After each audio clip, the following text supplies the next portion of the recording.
திருப்பலி முன்னுரை. இறைமகன் இயேசுவின் அன்புக்கு இனியவர்களே, அன்பு வாழ்த்துக்கள். இன்று ஆண்டின் 3ஆம் ஞாயிறு இயேசுவின் முதல் அறிக்கை. அவரின் பொது வாழ்வில் தனது பணி என்ன, அது எப்படிப்பட்டதாக இருக்கும், தான் யாருக்காக தரணிக்கு வந்தார், என்னவெல்லாம் நடக்கும் என்பதை இறைவாக்கினர் எசாயாவின் சுருளோடு வழியாக வெளிப்படுத்துகிறார். அவர் திருமுழுக்கு பெற்று தூய ஆவியாரின் வல்லமையால் அதிகார செவியுடன் இறையரசை அறிவிக்கும் பணியில் தொடக்க நிகழ்வுக்காக இன்றைய நற்செய்தி அமைந்துள்ளது. இன்றைய முதல் வாசகம் கூறும் இறைவாக்கின் வடிவில் விளங்கும் இறைவனின் மகிழ்ச்சியை இஸ்ரேல் மக்களின் வலிமையாக இருக்க போகிறது. அந்த ஆண்டவரின் மகிழ்வு இன்று நம்மிடையே இருக்கின்றதா? திரு அவையின் உறுப்பினர்கள் பலராக இருந்தாலும் அவர்களை ஒன்றிணைப்பது தூய ஆவியாகும். அவரின் கொடையர்களும் இன்று சொல்லும் பவுலடியாரின் வாக்குகளையும் நம் மனதில் பதிவு செய்து சிந்தித்து நம் வாழ்வில் மாற்றங்களை காண இன்றைய திருப்பலி கொண்டாட்டத்தில் முழு உள்ளத்தோடு கலந்து கொண்டு மன்றாடுவோம். வாரீர்.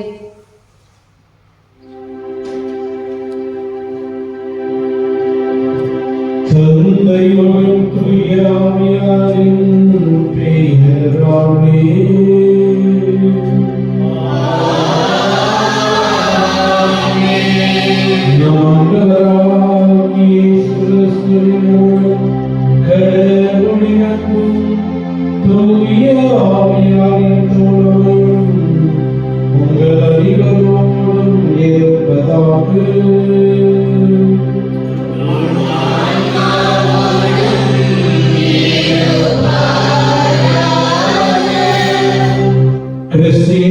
மிகவும் பிரியமானவர்களே, முன்னுரையிலே நாம் கேட்டது போல இயேசு தன்னுடைய பணி அறிக்கையை சமர்ப்பிக்கின்றார். ஏசாயாவின் இறைவாக்கோடு சேர்ந்து இன்றைய நாளிலே நம்முடைய நாட்டினுடைய குடியரசு விழாவினை கொண்டாடுகின்றோம்.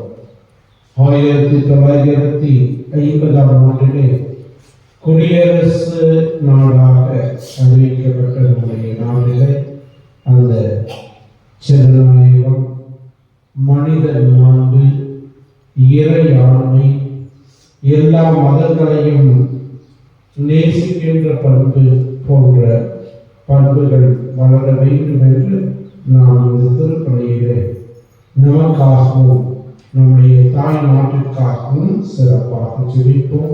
தூய மகனினுடைய பிறந்த முறையில் கொண்டாட தனியாக இருக்கின்ற நம்முடைய குற்றங்களை நினைத்து பார்ப்போம். மனம் வருந்தி மன்னிக்க வேண்டுவோம். எல்லாருடைய இனமும்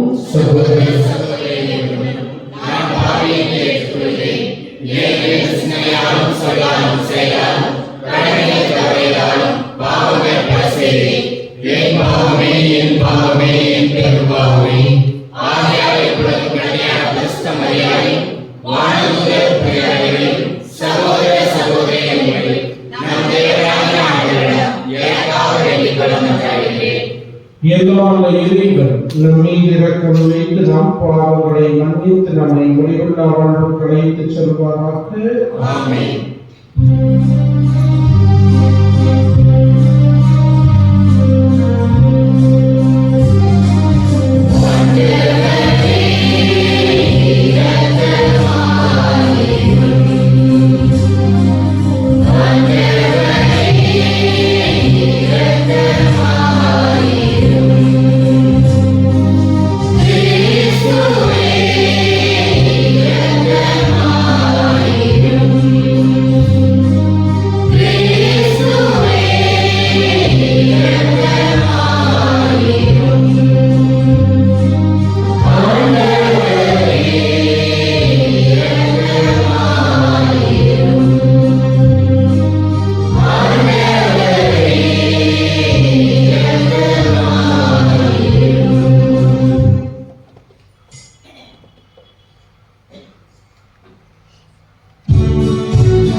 மாட்சிமை மிகுந்த இறைவா, உமது உயர்ந்த திட்டத்தை ஏற்றியவற்றையும் முழுக்கப்படுத்தும் எங்கள் நாட்டுக்காகவும் இடம் கொண்டு வரும் எங்கள் கைகளை கனிவுடன் ஏற்றலும். இவ்வாதியில் நாட்டு தலைவரின் ஞானத்தாலும் குடிமக்களின் ஒருமைப்பாட்டாலும் நல்லிணக்கமும் நீதியும் உண்மையும் அன்பும் உறுதிப்படுத்தப்பட்டு மனித வாழ்வு அனைத்தின் உயிர்மை காக்கப்படுவதற்கு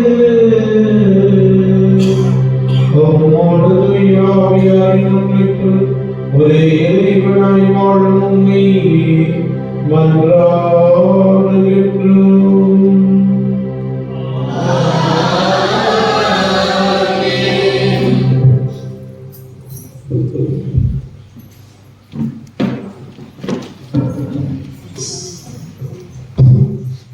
முதல் வாசகம் முதலே.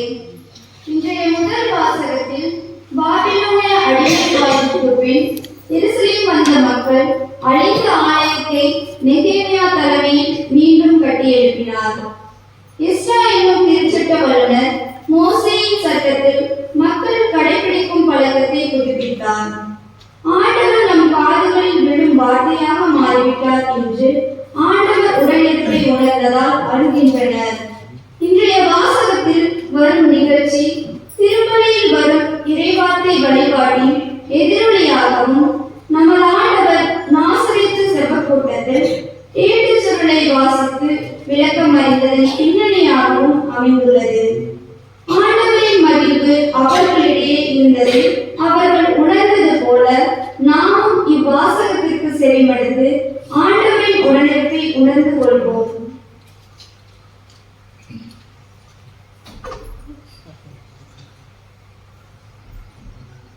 முதல் வாசகம். எஸ்ரா கடவுளின் திருச்சட்டத்தை உரக்க வாசித்தார்.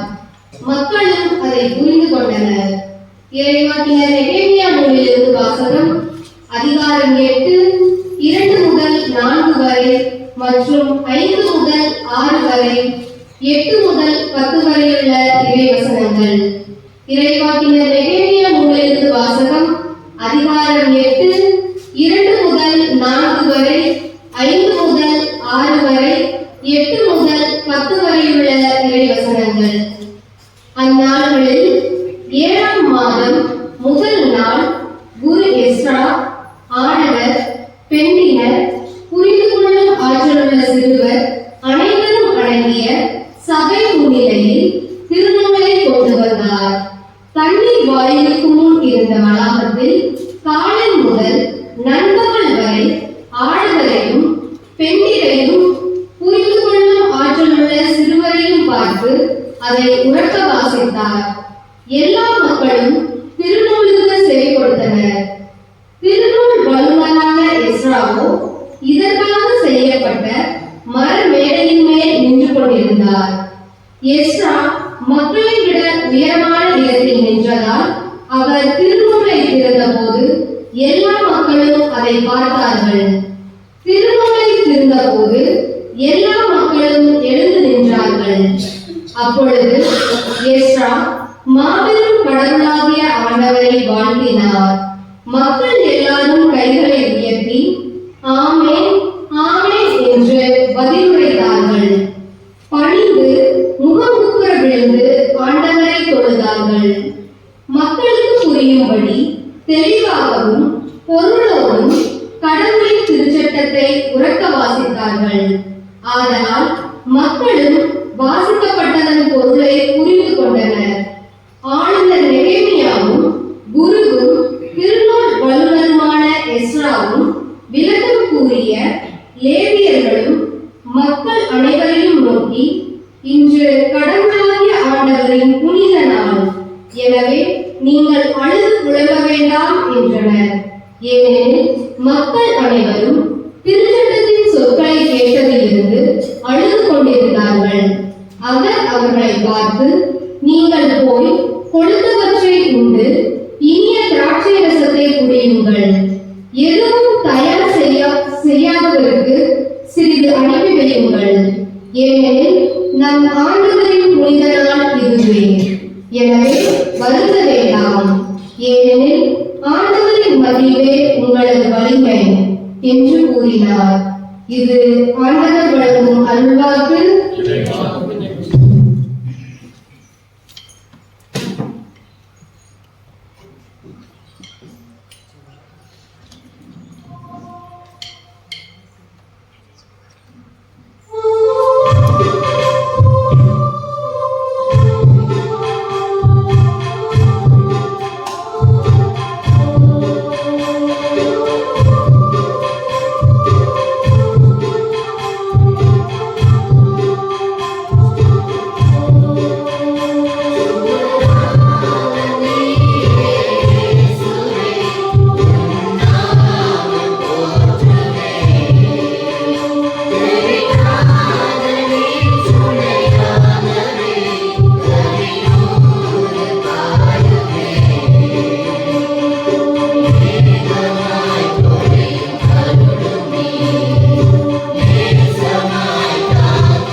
இரண்டாம் வாசகம் முறை.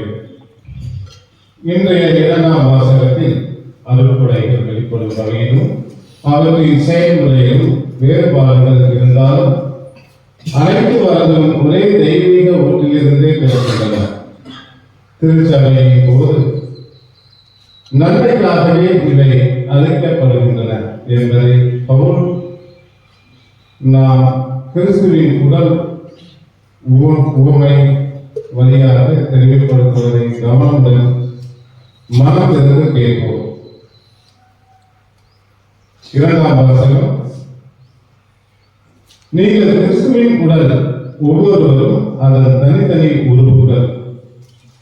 திருத்தூதர் பவுல் கொரிந்தியருக்கு எழுதிய திருமுகத்திலிருந்து வாசகம், அதிகாரம் 12, இறைவசனங்கள் 12-30 முடிய. திருத்தூதர் பவுல் கொரிந்தியருக்கு எழுதிய முதல் திருமுகத்திலிருந்து வாசகம், அதிகாரம் 12, இறைவசனங்கள் 12-30 முடிய. சகோதர சகோதரிகளே, உடல் ஒன்றே, உறுப்புகள் பல. உடலின் உறுப்புகள் பலவாயினும் உடல் ஒன்றாய் இருப்பது போல கிறிஸ்துவும் இருக்கிறார். ஏனெனில் யூதரானாலும் கிரேக்கரானாலும் அடிமைகளானாலும் உரிமை குடிமக்களானாலும் நாம் எல்லோரும் ஒரே தூய ஆவியால் ஒரே உடலால் இருக்கும்படி திருமணம் பெற்றோம். அந்த ஒரே ஆவியையே பாடமாகவும் பெற்றோம். உடல் ஒரே உறுப்பால் ஆனது அல்ல, பல உறுப்புகளால் ஆனது. நான் கையல்ல, ஆகவே இவ்வுடலை சேர்ந்தவன் அல்ல என கால் சொல்லுமானால் அது அவ்வுடலை சேர்ந்ததில்லை என்று ஆகிவிடுமா? நான் கண்ணல்ல, ஆகவே இவ்வுடலை சேர்ந்தவன் அல்ல என காது சொன்னால் அது அவ்வுடலை சேர்ந்ததில்லை என்று ஆகிவிடுமா? முழு உடலும் கண்ணாயிருந்தால் கேட்பது எப்படி? முழு உடலும் காலாயிருந்தால் முகர்வது எப்படி? உண்மையில் கடவுள் ஒவ்வொரு உறுப்பையும் தாம் விரும்பியவாறு உடலில் அமைந்தார். அவையாகும் ஒரே உறுப்பாய் இருந்ததால் உடல் என ஒன்று இருக்குமா? எனவேதான் பல உறுப்புகளை உடையதாக இருந்தாலும் உடல் ஒன்றே. கண் கையை பார்த்து நீ எனக்கு தேவையில்லை என்றோ, தலை கால்களை பார்த்து நீங்கள் எனக்கு தேவையில்லை என்றோ சொல்ல முடியாது. மாறாக உடலில் மிக வலுவற்றவராய் தோன்றும் உறுப்புகளே மிகவும் தேவையானவை இருக்கின்றன. உடலின் மதிப்புக்கு குறைவான உறுப்புகள் என நமக்கு தோற்பவற்றுக்கு நாம் மிகுந்த மதிப்பு கொடுக்கிறோம். நாம் மறைவான உறுப்புகளை மிகுந்த மதிப்பு பெறுகின்றன. மறைந்திராத நம் உறுப்புகளுக்கு அது தேவையில்லை. மாறாக மதிப்பு குறைந்த உறுப்புகளுக்கு மிகுந்த மதிப்பு கொடுக்காதே. கடவுள் உடலை ஒன்றித்து உருவாக்கினார். உடலில் பிரிவு ஏற்பட்டாலும் ஒவ்வொரு உறுப்பும் மற்ற உறுப்புகளின் மீது ஒரே வித கவலை கொள்ள வேண்டும் என்ற இப்படி செய்தார். ஒரு உறுப்பு துன்புற்றால் அதன் மற்ற எல்லா உறுப்புகளும் சேர்ந்து துன்புறும். ஒரு உறுப்பு பெருமை பெற்றால் அதனால் மற்ற எல்லா உறுப்புகளும் சேர்ந்து மகிழ்ச்சியுறும். நீங்கள் கிறிஸ்துவின் உடல், ஒவ்வொருவரும் அதன் தனித்தனி உறுப்புகள். அவ்வாறு திருச்சபையிலும் கடவுள் முதலாவது திருத்தூதர்களையும், இரண்டாவது இறைவாக்கினர்களையும், மூன்றாவது போதகர்களையும், பின்னர் வல்ல செயல் செய்வோர்களையும், அதன்பின் பிடித்திருக்கும் அருட்படை பெற்றவர்கள், துணை வைப்பவர்கள், தலைமை பெயருக்கு நடத்துபவர்கள், பல்வகை பரவச பேசுகிறவர் ஆகியோரையும் ஏற்படுத்தினார். எல்லோருமே திருத்தூதர்களா? எல்லோருமே இறைவாக்கினர்களா? எல்லோருமே போதகர்களா? எல்லோருமே வல்ல செயல் செய்பவர்களா? இல்லை. எல்லோருமே பிடித்திருக்கும் அருட்படையை பெற்றவர்களா? எல்லோருமே பரவச பேசுகிறவர்களா? எல்லோருமே விளக்கம் அதிகமாக இல்லை. இது ஆண்டவர் வழங்கும் அருள்வாக்கு.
சிறைப்பட்டோர் விடுதலை அனைவரும் அறிவிக்கவும் ஆண்டவர் என்னை அனுப்பியுள்ளார். அல்லேலூயா.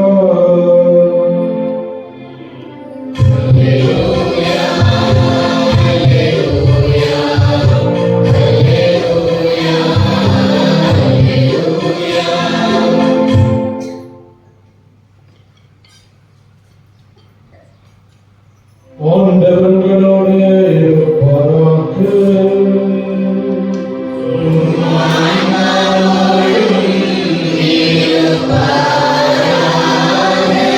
லூக்கா எழுதிய நற்செய்தியிலிருந்து வாசகம்.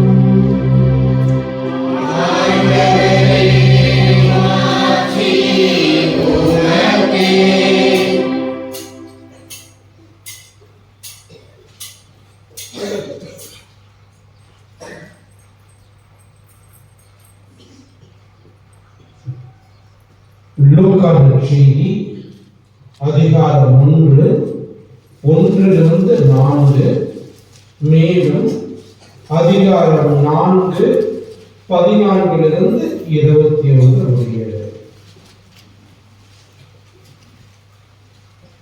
அதிகாரம் 1 இறைவாக்கியம் 1-4 வரை. மாண்புமிகு தியோஃபில் அவர்களே, நம்முடைய நிறைவேறிய நிகழ்ச்சிகளை முறைப்படுத்தி ஒரு வரலாறு எழுத பலர் முயன்றுள்ளனர்.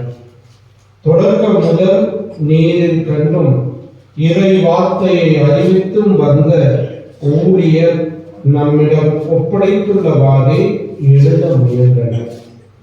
அதுபோலவே நானும் எல்லாவற்றையும் தொடக்கத்திலிருந்து கருத்தாய் ஆய்ந்து நீர் கேட்டறிந்தவை உறுதியானவை என தெரிந்து கொள்ளும் பொருட்டு அவற்றை ஒழுங்குபடுத்தி உமக்கு எழுதுவது நலமென கண்டேன். 4:14-21. அழகையினால் சோதிக்கப்பட்ட பின்பு இயேசு தூய ஆவியின் வல்லமை உடையவராக கலிலேயாவுக்கு திரும்பி போனார். அவரை பற்றிய பேச்சு சுற்றுப்புறமெங்கும் பரவியது. அவர் அவர்களுடைய தொழுகை கூடங்களில் கற்பித்து வந்தார். எல்லோரும் அவரை பற்றி பெருமையாக பேசினர். இயேசு தாம் வளர்ந்த ஊராகிய நாசரேத்துக்கு வந்தார்.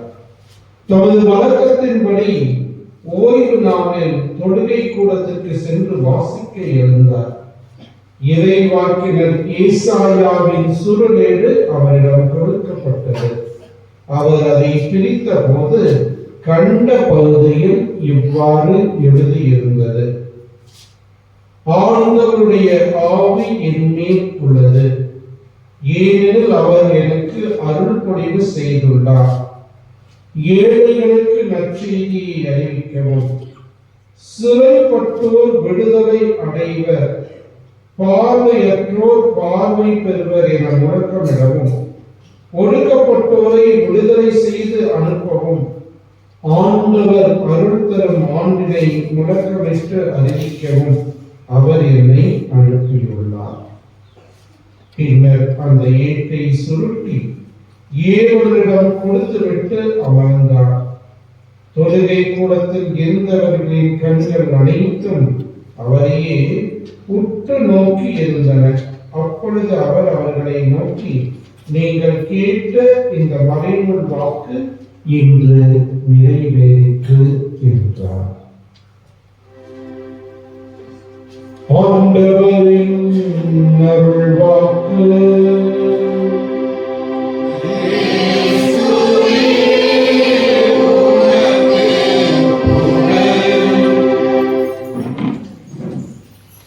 கிறிஸ்து இயேசுவில் பிரியமானவர்களே,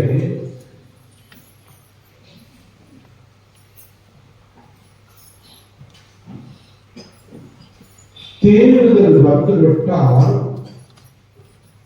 தேர்தல் வாக்குறுதிகளை அள்ளி வீசுவது ஒவ்வொரு அரசியல் கட்சியினுடைய ஒரு அம்சமாக இருக்கின்றதை நாம் காண முடியும். தற்போது டெல்லியின் தேர்தலுக்காக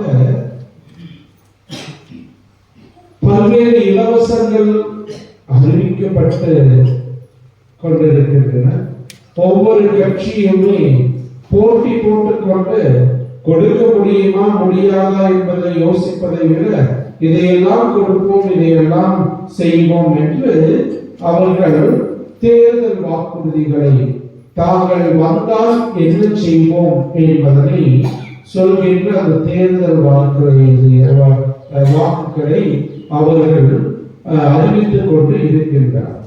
அதுபோல பல அரசியல் தலைவர்கள் பார்த்தவர்கள் நாங்கள் சொல்வதை செய்வோம், செய்வதை சொல்வோம், சொல்லாததை கூட செய்வோம் அப்படின்னு சொல்லிட்டு இருக்கிறாங்க.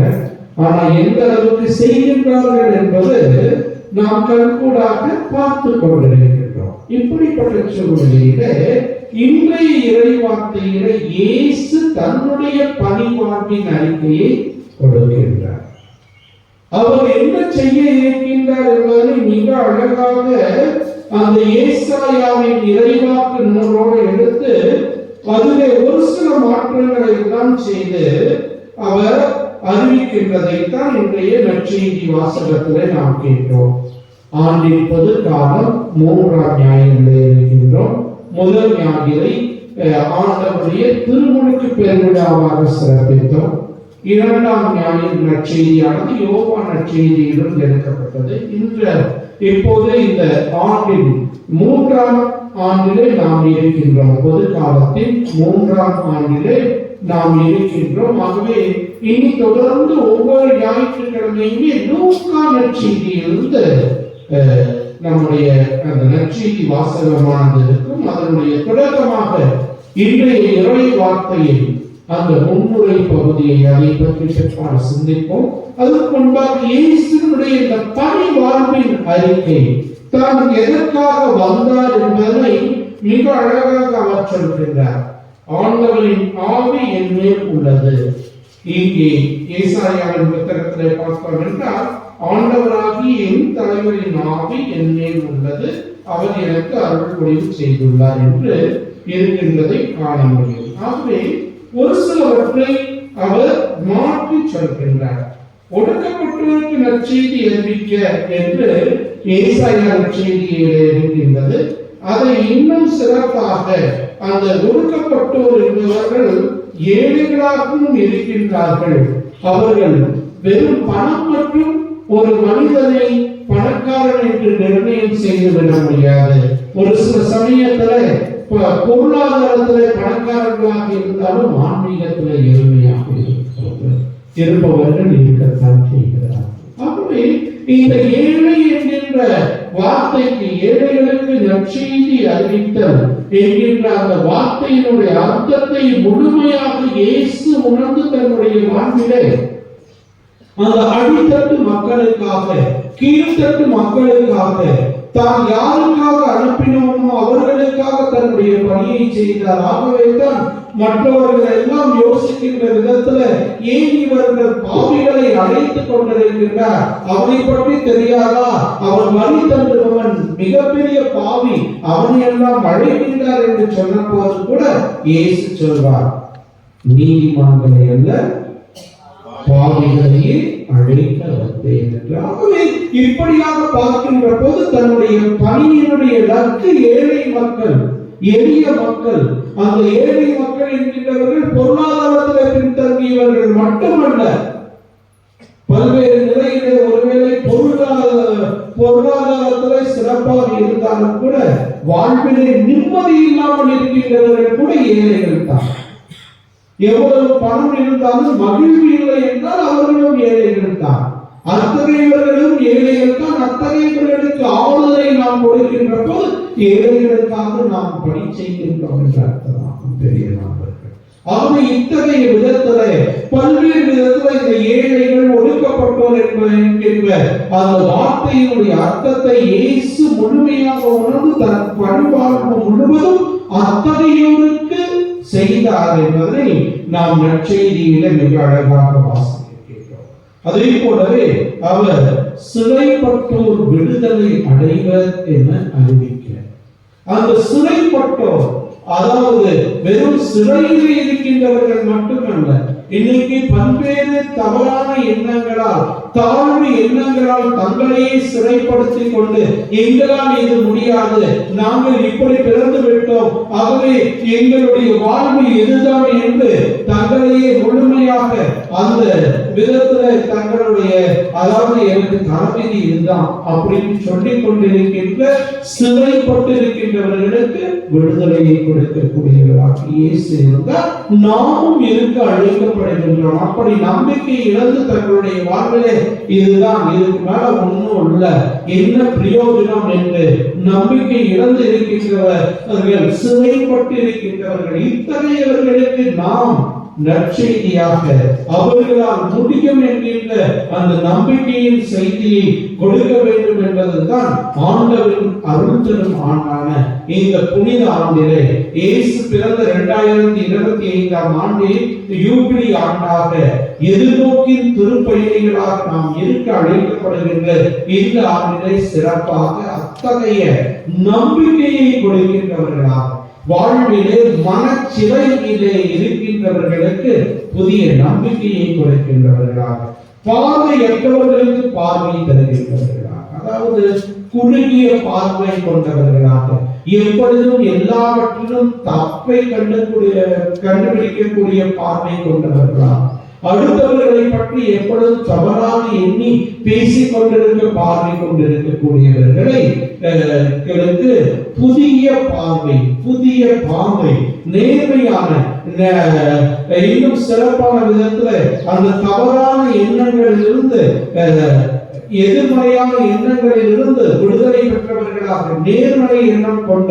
ஒரு புதிய பார்வையை கொடுத்தவராக இயேசு இருந்தால் நாமும் இருக்க அழைக்கப்படுகின்றோம். அப்போதுதான் ஆண்டவருடைய அருள் தரும் ஆண்டினை அறிவிக்கின்ற விதத்திலே நம்முடைய வாழ்வு இருக்கும் என்பதை அந்த இயேசுடைய வாழ்வினுடைய அந்த முதல் அந்த லூக்கா நற்செய்தியாளர் இங்குதான் இயேசு அதற்கு முன்பாக கூட அவர் பல்வேறு இடத்துல தொழுகை கூடங்களில் கற்பித்து வந்தார். எல்லோரும் அவரை பற்றி பெருமையாக பேசினார் என்று அதற்கு முன்பாக இருக்கக்கூடிய வசனத்திலே லூக்கா நற்செய்தியாளர் சொல்கின்றார். மீண்டுமாக தன்னுடைய வளர்ந்த ஊராகிய நாசரேத்துக்கு வந்து அங்கு இந்த தன்னுடைய பணியினுடைய லக்கு என்ன, தான் எதற்காக இந்த உலகிற்கு வந்தார் என்பதை எடுத்து கூறுகின்றார். சொன்னதை செய்தவராக அவர் இருக்கின்றார்.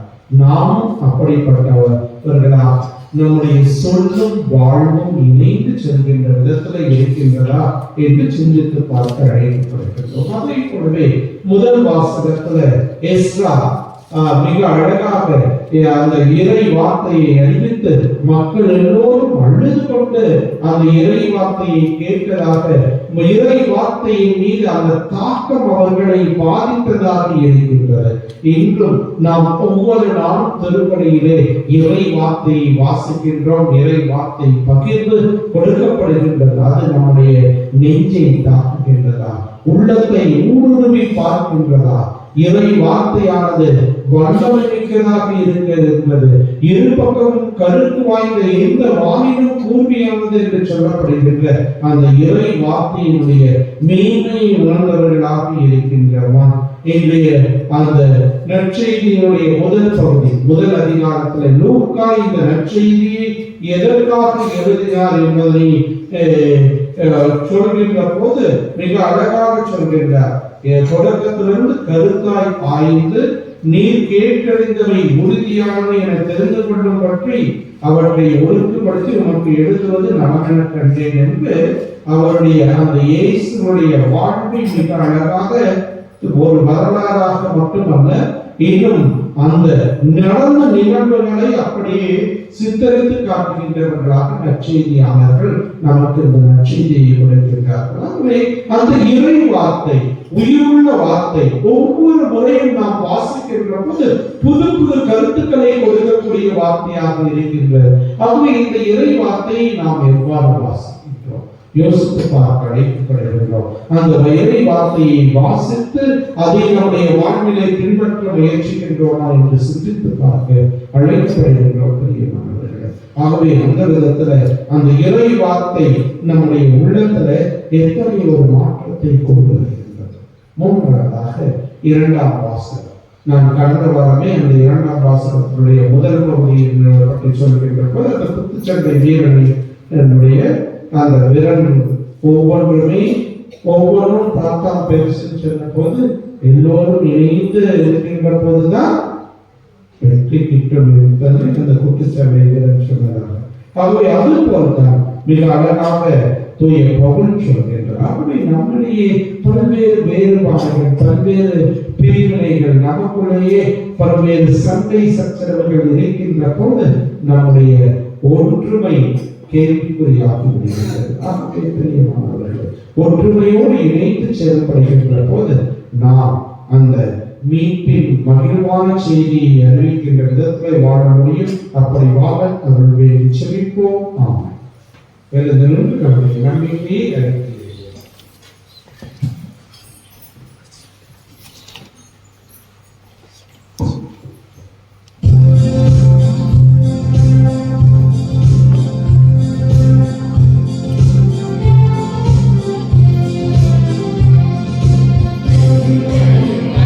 Thank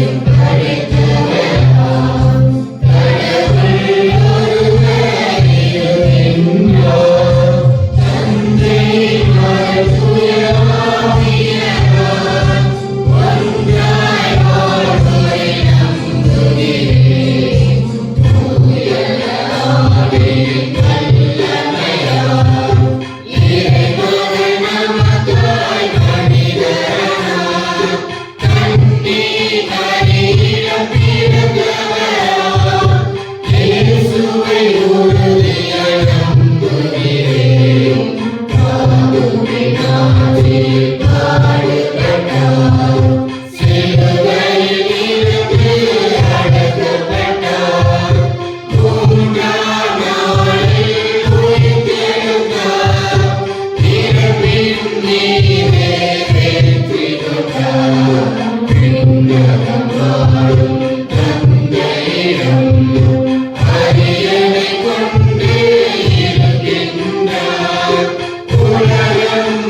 ஞானம் ஜெய்சன் குடும்பத்திற்காகவும் மாதாவுக்கு நன்றியாகும். மண்ணின் மைந்த ஜெயராஜ் அவர்களுக்கு உடல் வசந்தாவிலே ராஜேந்திரன் பவுனிமேரி பேரன் பேத்திகளின் குடும்பத்திற்காகும். யாவர்கள் நாளிஸ்மேரி இவர்களின் மகன் டெனிஸ் ராஜாவுடைய 33ஆம் பிறந்த நாளிலே மாதாவுக்கு நன்றியாகவும் ஒப்புக்கொடுக்கப்படுகின்றது. அன்பார்ந்தவர்களே, மாபெரும் யூபிலி ஆண்டிலே எதிர்நோக்கின் திருப்பணிகளாக புதிய நம்பிக்கையை கொடுக்க நாம் அழைக்கப்பட்டிருக்கின்றோம். இந்த நம்முடைய நாட்டின் குடியரசு விழாவை சிறப்பிக்கின்ற இந்த நாளிலே நாடும் நாட்டு மக்கள் அனைத்து முன்னேற்றங்களை அருள் வேண்டி இப்போது நம்முடைய மன்றாட்டுக்களை இறைவிடத்திலே சமர்ப்பிப்போம்.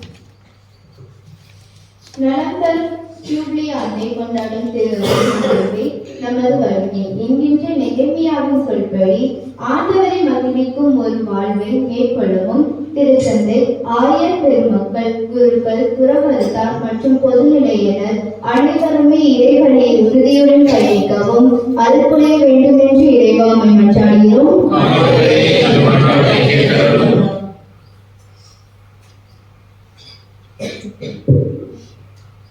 உடல் ஒன்றே உறுப்புகள் பல, உடலின் உறுப்புகள் பலவாயினும் ஒன்றாய் இருப்பது போல என தொடங்கும் 2ஆம் வாசகத்தின் முதல் பொருளை நாம் உணர்ந்தவர்களாய் நாட்டின் குடியரசு தினத்தை கொண்டாடும் அனைவரும் மொழி, இன, மத பேதமின்றி ஒரு தாய் மக்களாய் வாழவும், மக்களுக்காக வாழ அரசியல் தலைவர்களும் குடிமக்களும் மக்களால் செயல்படுவது தான் உண்மையான குடியரசு என்று உணர்ந்து வரவல்ல வேண்டும் என்று இறைவாமை மன்றாடுகிறோம்.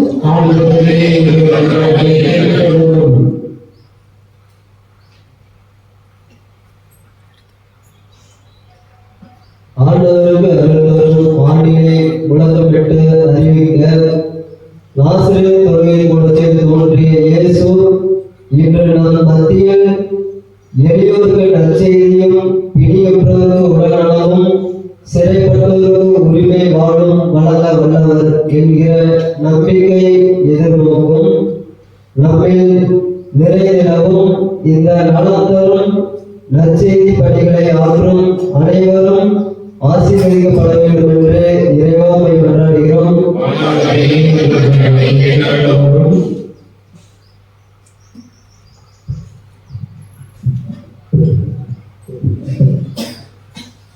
ஆண்டவரின் திருச்சட்டம் நிறைவானது, அது புத்துயிர் அளிக்கிறது என்கிற திருப்பாடல் வரிகளை தியான பாடலாக ஜபத்தோடு கூடியுள்ள நாம் அனைவரும் ஆண்டவரை பற்றி அச்சம் என்பதை உணர்ந்தவர்களாய், என் வாயின் சொற்கள் உமக்கு ஏற்றவைகளாய் இருக்கட்டும், என் உள்ளத்தின் எண்ணங்கள் உமக்கு உகந்தவர்களாய் இருக்கட்டும் என்கிற விதத்தில் வாழ்க்கையை நகர்த்திட அருள் புரிய வேண்டும் என்று இறைவாமை மன்றாடுகிறோம்.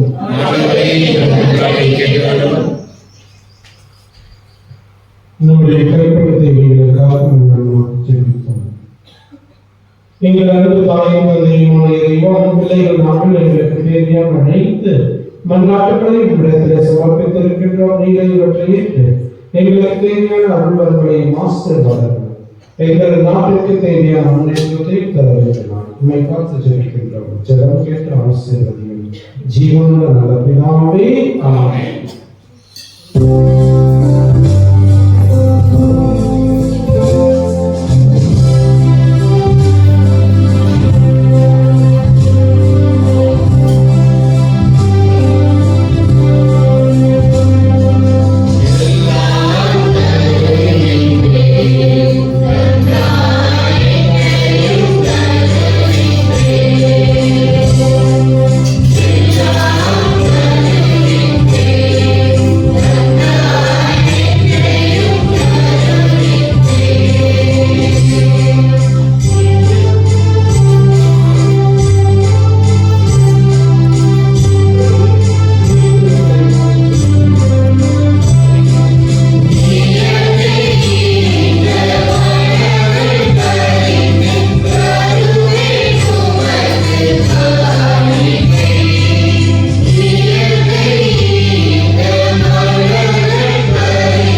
நீங்கள்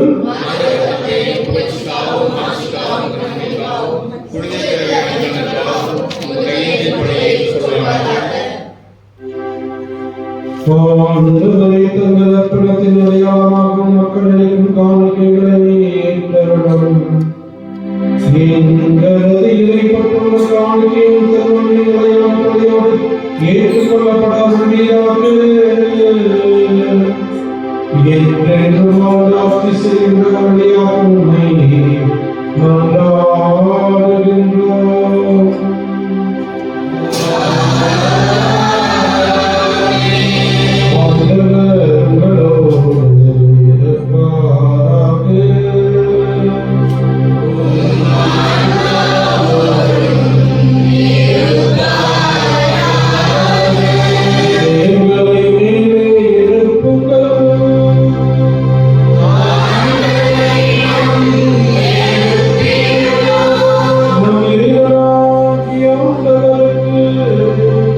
நன்றி கூறுவோம்.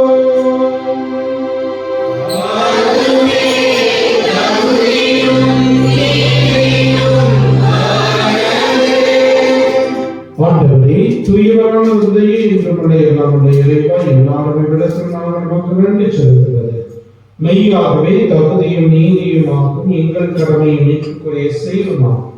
நாங்கள் வாழ்வதும் எழுவதும் இருப்பதும் மிகதான் இந்த உடனோடு வாழ்க்கையில் நமது பரிவர்த்தத்தின் பயன்களை மட்டுமே நாங்கள் நாள்தோறும் அனுபவிப்பதோடு நன்றி இப்பொழுது நிலைவாழ்வின் பிணையும் நாங்கள் கொள்வதோம். ஏனெனில் மாவியாரின் முதற்கணிகளை பெற்றுள்ள நாங்கள் பாஸ்கா மலையங்களின் பயன் எங்களுக்கு என்றும் உண்டு என நம்புகின்றோம்.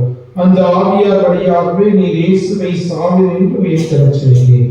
ஆகவே நாங்கள் வானதூதர் அனைவரோடும் சேர்ந்து உம்மை புகழ்ந்தேத்தி அர்ப்பணித்து பாடுவதாவது:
அப்பா தந்தை இறைவா, நீர் மெய்யாகவே தூயவர், புனிதத்துக்கு எல்லாம் திறக்கும் முக்கியமாக நீரே இருக்கின்றீர். ஆகவே உடைய தூயாமையை புனித காணிக்கைகளை புனிதப்படுத்துவதை இவ்வாறு எங்கள் ஆண்டவர் இயேசு கிறிஸ்துவின் உடல் இரத்தமாக எங்களுக்கு இவை மாறுபடுவார். அவர் பாடுபடுவன் கிழிந்து தம்மை கையளித்த போது அப்பத்தை எடுத்து நன்றி செலுத்தி அதை பெற்று தம் சீடருக்கு அழைத்து கூறியதாம்: அனைவரும் இதிலிருந்து பெற்று உண்ணுங்கள், ஏனெனில் இது உங்களுக்காக கையளிக்கப்படும் என் உடல்.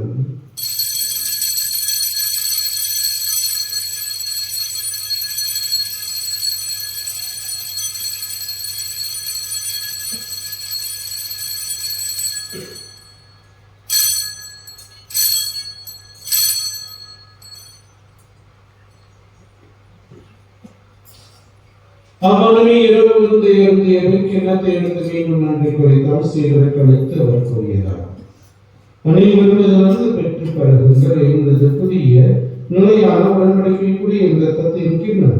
இது பாவ மன்னிப்புக்கென்று உங்களுக்காகவும் பலருக்காகவும் சிந்தப்படும். இதை நினைவாக செய்யுங்கள்.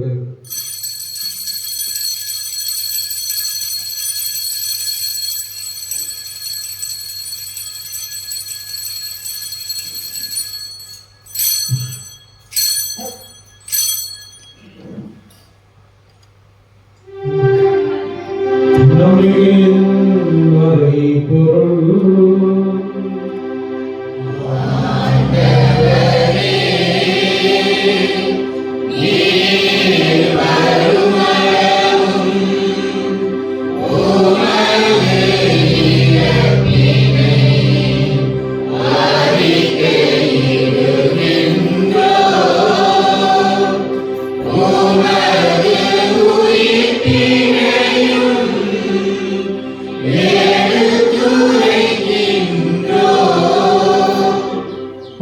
ஆகவே நாங்கள் கிறிஸ்துவின் இறப்பினையும் உயிர்ப்பினையும் நினைவு கூர்ந்து வாழ்வதற்கு அப்பத்தையும் மீட்பையும் கிண்ணத்தையும் உமக்கு ஒப்புக் கொடுக்கின்றோம். திருமணம் என்று மக்களுடைய புதிய திறந்தவர்களை நீங்கள் ஏற்றுக்கொண்டேன். எனவே நமக்கு நன்றி செலுத்துகின்றோம். மேலும் கிறிஸ்துவின் உடலிலும் ரத்தத்திலும் பங்கு கொள்ளும் எங்களை தூய ஆவியார் ஒன்று சேர்க்க வேண்டும் என உண்மை தாழ்வுடன் கொண்டாடுகின்றோம். ஆண்டவரே, உலகெங்கும் பரவி இருக்கும் திரு அவையை நினைவு கூர்ந்தோம். சிறப்பாக எங்கள் திருத்தந்தை பிரான்சிஸ், எங்கள் ஆயர் தாமஸ் திருநிலையம் ஆகிய அனைவரோடும் திரு அவை அன்றி நிறைவை பெறச் செய்தவர்கள் தாயும் தந்தையுமான இறைவா, இந்த படைப்பிடத்தை சுமந்திருக்கின்ற இந்த பிள்ளைகளை, இந்த திருப்பணியை ஒப்புக் கொடுக்கின்றவர்களை இன்னும் சிறப்பான விதத்தில் இன்றைய நாளிலே தங்களுடைய பிறந்த நாள், திருமண நாள் மற்றும் பெயர் கொண்ட திருநாள் போன்ற வாழ்வின் முக்கிய நாட்களை கொண்டாடுகின்ற அனைவரையும் ஆசீர்வதித்தரும். மேலும் நோக்குடன் செய்துகளின் சகோதரர் சகோதரிகளையும் இறந்தைய பெற்றோர், உற்றார், உறவினர், நண்பர்கள், உபகாரிகள் யாரும் முடியாத நாட்களையும் புத்திரிகளிலே இருக்கின்ற நாட்களையும் நினைவு கொண்டு அளிக்கவும் திருமணம் ஏற்றுக்கொள்ள நீங்கள் அனைவர் மீது இறக்கமாயும் இறைவனின் கண்ணி தாயான தூய மாற்றமிக்கப்படுகிற மரியா, தூய வரலாறு புனித அப்போஸ்தலர் இவரின் கூறுகளை என்று புனித நீங்களை நாங்கள் நினைவாழ்வில் பொருள்களும் திறந்து பெற்று திருமணம் இயேசு கிறிஸ்துவையார் மெய்ப்பொருளைத்தும் பரவோடு உண்மை கொண்டாடுகின்றோம்.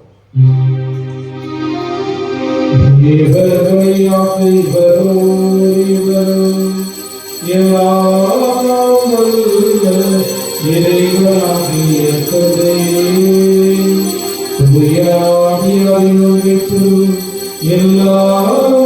புகழும் மாற்றியும்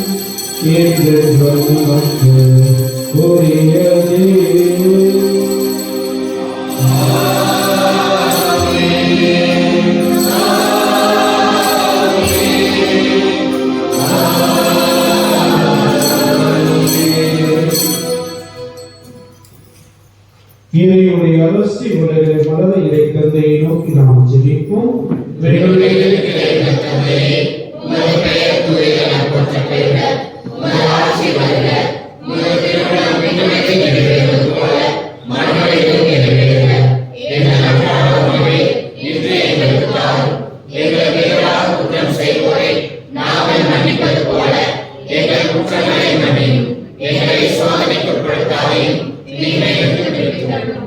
ஆண்டவரே, தீமை ஆபத்து துன்பமாகிய நீத்திருந்த எங்களை விடுவித்து எங்கள் வாழ்வுடைய அமைதியை கொண்டு நற்பணியாடுகின்றோம்.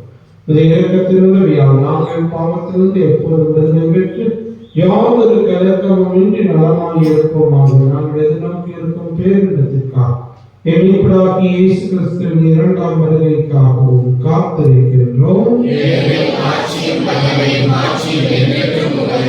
ஆண்டவரே, இயேசு கிறிஸ்துவை நீதியை உங்களுக்கு விட்டுச் செல்கின்றேன். இந்த நீதியை உங்களுக்கு தருகின்றேன் என்றும் திருத்துவதற்கு முடிந்தது. எங்கள் பாவங்களையும் பலவீனங்களையும் பாராமல் திறமையை நோக்கி எங்களுக்கு அமைதியும் ஒற்றுமையும் அன்பையும் மகிழ்ச்சியும் தந்தவர்களுடன் கொள்வீராக. என்றென்றும் வாழ்ந்து ஆட்சி செய்கின்றவர் நீரே. ஆண்டவருடைய அமைதி உங்கள் அனைவரோடும் என்றும் இருப்பதாக. ஒருவருக்கு ஒரு அமைதியை நாம் பகிர்ந்து மகிழ்வோம்.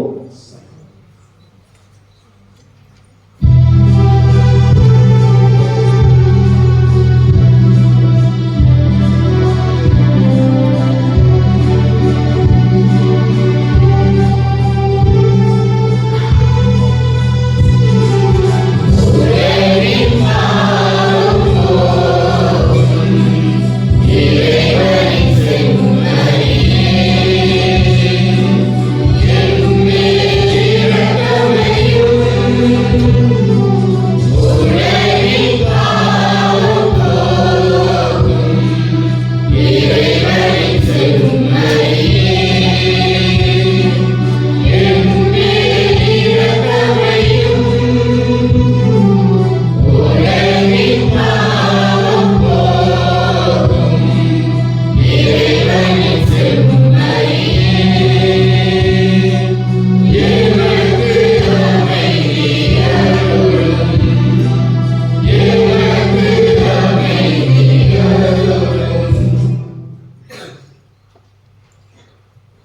இதோ இறைவனின் செல்வம் நம் ஆண்டவர் இயேசு, இவரை உலகின் பாவங்களை போக்குகின்ற தெய்வம். செம்மறியின் விருதுக்கு அழைக்கப்பட்டுள்ள நாம் ஒவ்வொருவரும் பேர் பெற்றோர்.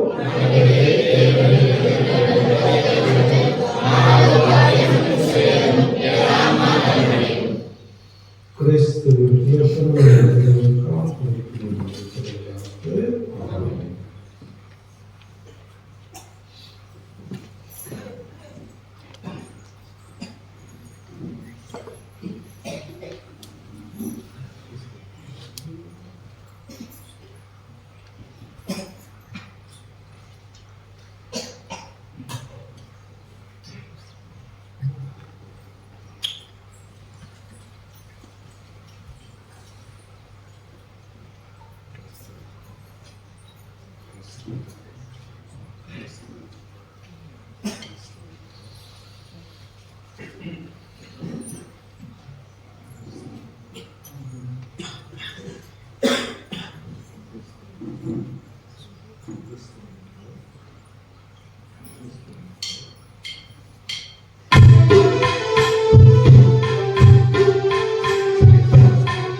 கிறிஸ்து இயேசுவில் பிரியமானவர்களே, வருகின்ற புதன்கிழமை மாலை 6:30 மணிக்கு ஜெபமாலையும் அதனை தொடர்ந்து திருப்பதி மாதம் நேரத்தோடு வந்து முழு திருப்பதியில் பங்கேற்கவும். ஏற்கனவே குடும்ப விவர பட்டியலானது உங்களிடத்தில் கொடுக்கப்பட்டிருக்கின்றது. ஆகவே அன்பிய பொறுப்பாளர்கள் அதை பெற்று வருகின்ற புதன்கிழமை நாம் திருப்பதிக்கு வருகின்ற போது என்னிடத்தில் தருமாறு உங்களை அன்போடு கேட்டுக் கொள்கின்றேன். நற்செய்தி அறிவிப்பு ஞாயிறினுடைய கவர்கள் 38 கவர்கள் தான் இதனை வந்திருக்கின்றன. ஆகவே வரக்கூடிய ஞாயிற்றுக்கிழமை அன்று காணிக்கை பவனியிலே அந்த கவர்களை கொடுக்குமாறு உங்களை அன்போடு மீண்டும் நினைவுபடுத்துகின்றேன். அதெல்லாம் திரும்ப நாம் மலை மாவட்டத்திற்கு கொடுத்து அந்த மலை மாவட்டத்திலிருந்து அது திருத்தந்தை என்ற பிரிவுக்கு அனுப்பி வைக்கப்படும். ஆகவே அடுத்த வாரம் 2ஆம் தேதி அன்று தவறாமல் செலுத்துமாறு உங்களை அன்போடு கேட்டுக்கொள்கின்றேன். கடந்த வாரம் நாம் பொங்கல் விழாவினை அன்பிய பொங்கல் விழாவாக சிறப்பித்தோம். ஆகவே அதிலே பங்கேற்று உங்கள் ஒவ்வொருவருக்குமே மீண்டுமாக பாராட்டுகளையும் வாழ்த்துக்களையும் தெரிவித்துக் கொள்கின்றோம்.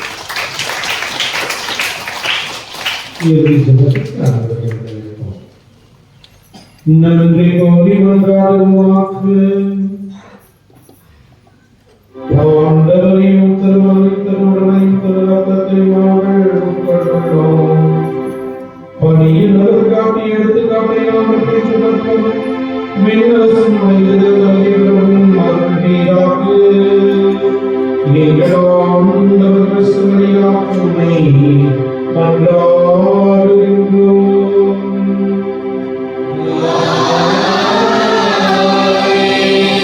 ஆண்டவர்களோடு இருப்பாராக.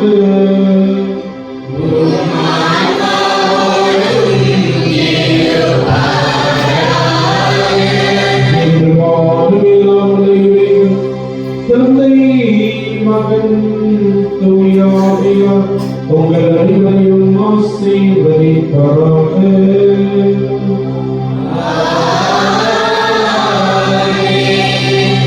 ஒற்றுமையிலும் அன்பிலும் சிறந்து வாழ் சென்று வாழுங்கள். வாழ்க்கை பணி தொடரட்டும்.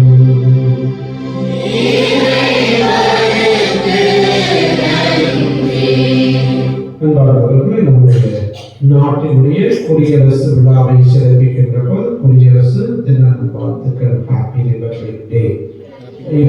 எதிர்ப்பாளர் பாடல் என்ற சமயத்திலே நாம் அனைவரும் கொடிமரம் நோக்கி சென்று அங்கு கொடியேற்றுவோம்.